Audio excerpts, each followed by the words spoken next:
When people think about samurai, they often imagine honor, loyalty, discipline. They picture warriors standing tall, guided by strict rules and personal pride. History books often describe them as men who lived and died by a code. But these stories focus on one moment: victory. They rarely ask what happened after defeat, and they almost never ask what happened to the families who survived it. In feudal Japan, war did not end when the fighting stopped. For the defeated, that moment marked the start of something far quieter and far more permanent.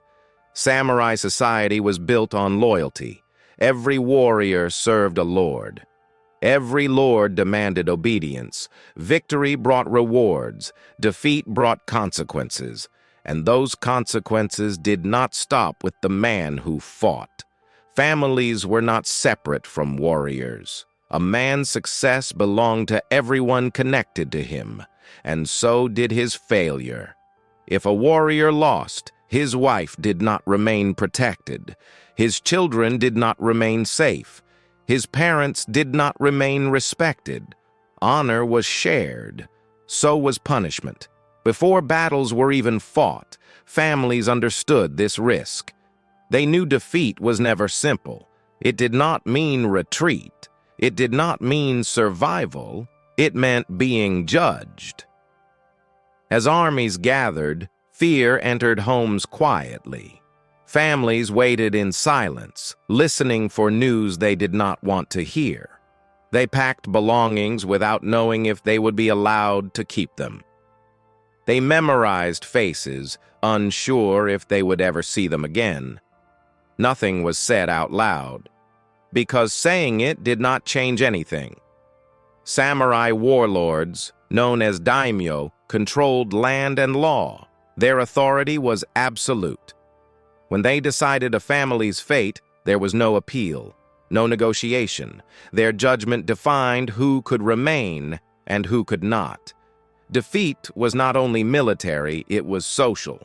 A fallen warrior brought shame, and shame demanded correction. This belief shaped how defeated families were treated, not as individuals, but as extensions of failure. Families connected to resistance were seen as dangerous. They carried memory. They carried identity. And identity, after defeat, was a threat. So it was removed. Sometimes this removal happened quietly. At night, without warning, homes were emptied, land was taken. Families were ordered to leave with whatever they could carry. Often, that was almost nothing. Children did not understand what they had done wrong. Wives were not given explanations. Elders were not given time. Defeat erased protection, and without protection, there were no rights. The samurai code spoke of honor, but honor was defined by power.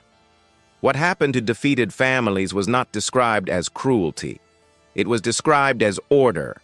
Entire households were punished together, not because they fought, but because they were related. Blood ties were enough.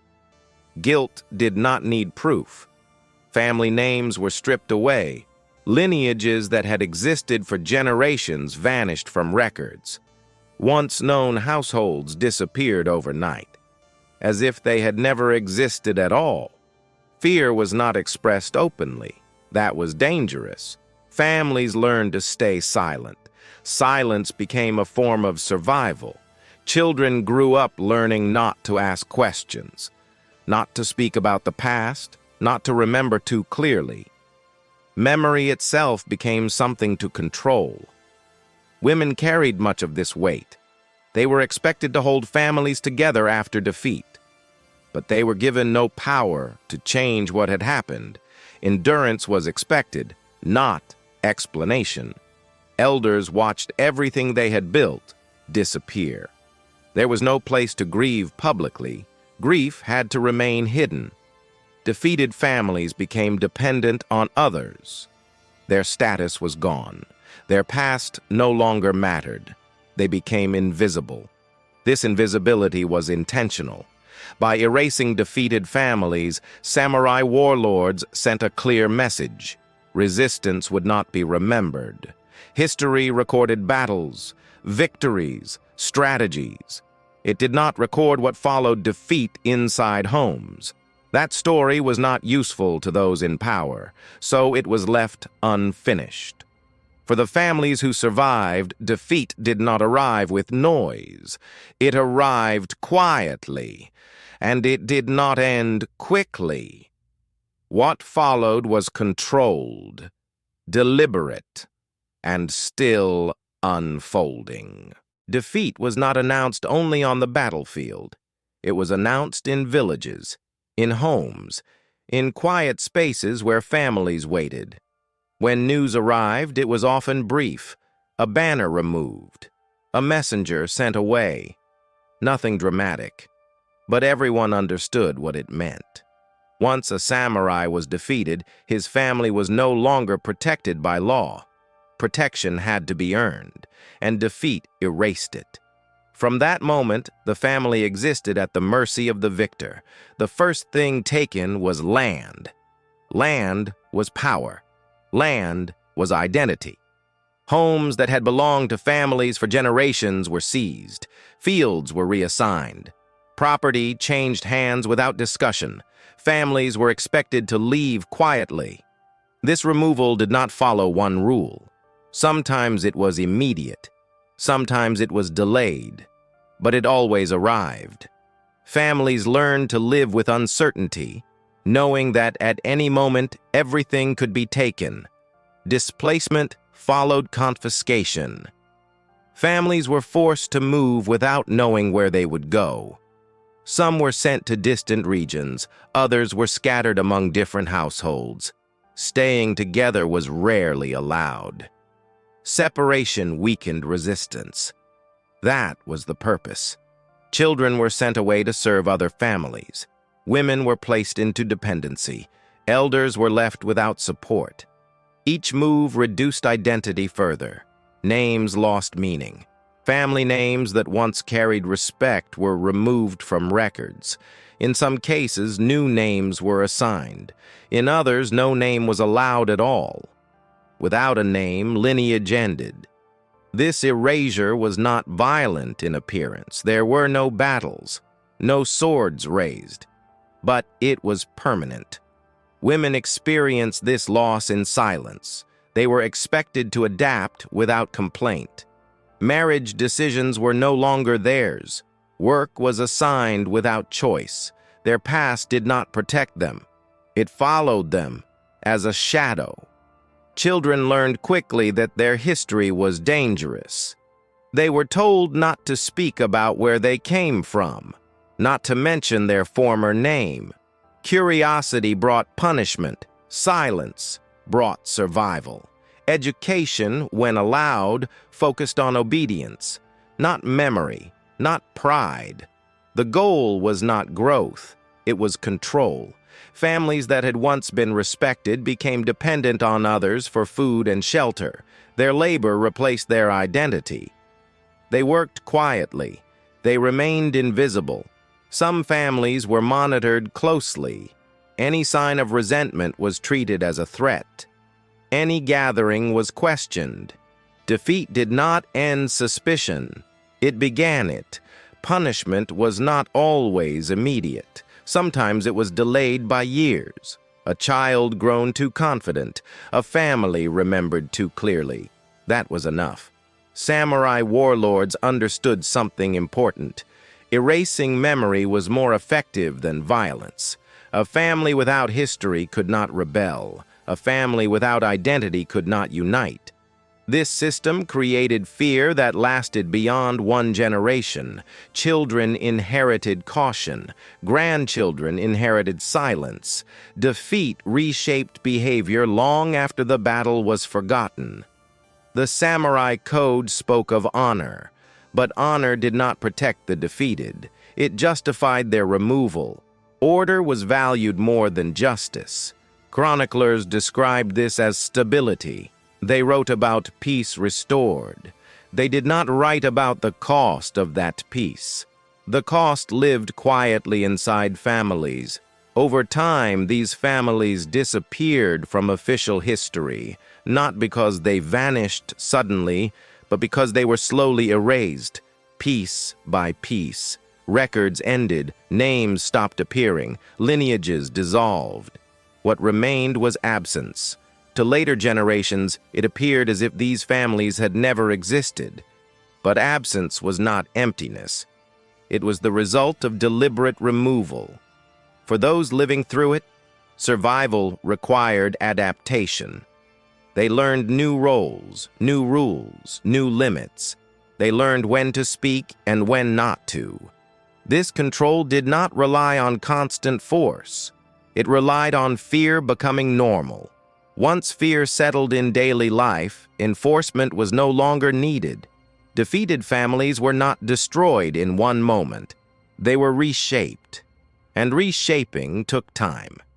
By the time the process was complete, resistance was no longer possible. What remained were individuals without roots, lives that continued, but without connection to the past. This was not chaos. It was deliberate design. And it worked because it was quiet. For defeated families, survival did not mean safety. It meant adjustment. Life continued, but not as it had before. Every decision now carried risk. Every memory carried danger. Defeat had changed the rules of living. Families who remained alive had to learn a new way to exist. They could not speak freely. They could not act freely. Their past was no longer something to honor. It was something to hide. Many survivors lived under new identities. Names were changed. Backgrounds were rewritten. A family that once carried pride now carried caution. This change was not sudden. It happened slowly over years. Children born after defeat often never knew the full truth. Parents avoided questions. Grandparents stayed silent, not because they forgot, but because remembering was dangerous. Fear became part of daily life. It shaped how people spoke, how they worked, how they raised their children. Fear did not fade with time. It settled in. Women often carried the heaviest burden. They were responsible for maintaining stability inside broken families. They worked. They served. They endured. But they were never allowed to reclaim what had been taken. Marriage, for many women, was no longer a choice. It became another form of control. Alliances were arranged. Labor was exchanged. Their value was measured by usefulness, not dignity. Children were raised to obey before they were raised to understand. They learned discipline early, not samurai discipline. Survival discipline. Do not stand out. Do not speak too much. Do not ask questions. Education, when permitted, focused on loyalty to new masters. Not heritage, not memory. The past was treated as a threat. Elders suffered quietly. They remembered a different life, a different identity. They watched their family name disappear. But they had no place to mourn it openly. This silence was passed down through generations. Children inherited caution. Grandchildren inherited fear without knowing its source. Defeat did not end with those who lost the battle. It extended forward in time. Over decades, these families blended into society, not because they were accepted, but because they were erased. Their stories became incomplete. Their origins became unclear. To outsiders, this looked like peace. Villages were quiet. Resistance was rare. But quiet does not always mean harmony. Sometimes it means suppression worked. Samurai warlords understood this well. They did not need constant violence. They needed compliance. And compliance was easier to maintain when people forgot who they had been. This is why historical records feel empty. Names vanish suddenly. Lineages end without explanation. It appears accidental, but it was not. Chroniclers wrote what they were allowed to write. They served power. They recorded victories, not consequences. The suffering of defeated families did not strengthen authority, so it was ignored. Over time, popular stories replaced reality. Samurai were remembered as symbols of honor. Their discipline was praised, their loyalty admired. The cost of their power was forgotten. Modern culture continues this pattern. Films show battles. Stories show bravery. Rarely do they show what followed defeat. Rarely do they show families losing everything quietly. The romantic image of the samurai hides this truth. Honor existed. Discipline existed. But so did control. And control shaped lives long after swords were put away. Defeated families did not disappear because they were weak. They disappeared because the system was designed to erase them. Slowly, quietly, completely. This kind of erasure leaves few traces. No ruins, no mass graves, only silence. And silence is easy to misunderstand. It looks like nothing happened. But silence is often the result of something done very carefully. For generations, people lived with fear they could not explain, rules they did not question, behavior shaped by events they were never told about. This is how defeat truly worked, not as a single punishment, but as a process. By the time the process ended, resistance was impossible. Identity had already been removed. What remained were individuals without roots, lives without memory. This is why these stories matter, because what was erased cannot speak for itself. It needs to be remembered deliberately. The samurai code spoke of honor, but honor was selective. It protected the powerful. It punished the defeated. Families paid the highest price, not on the battlefield, but in the years that followed. They lived long lives without recognition, without justice, without history. Their suffering did not end with defeat. It became invisible. And invisibility is the most complete form of control. Only now, when we look back carefully, can we see the pattern. Victory was celebrated. Defeat was buried. What happened to defeated families was not forgotten by accident. It was removed because it challenged the story of honor, and that is why it was never meant to be remembered. The battles ended. The banners fell. But for many families, defeat never truly ended. It followed them into silence, into memory, and into history, where it was quietly erased.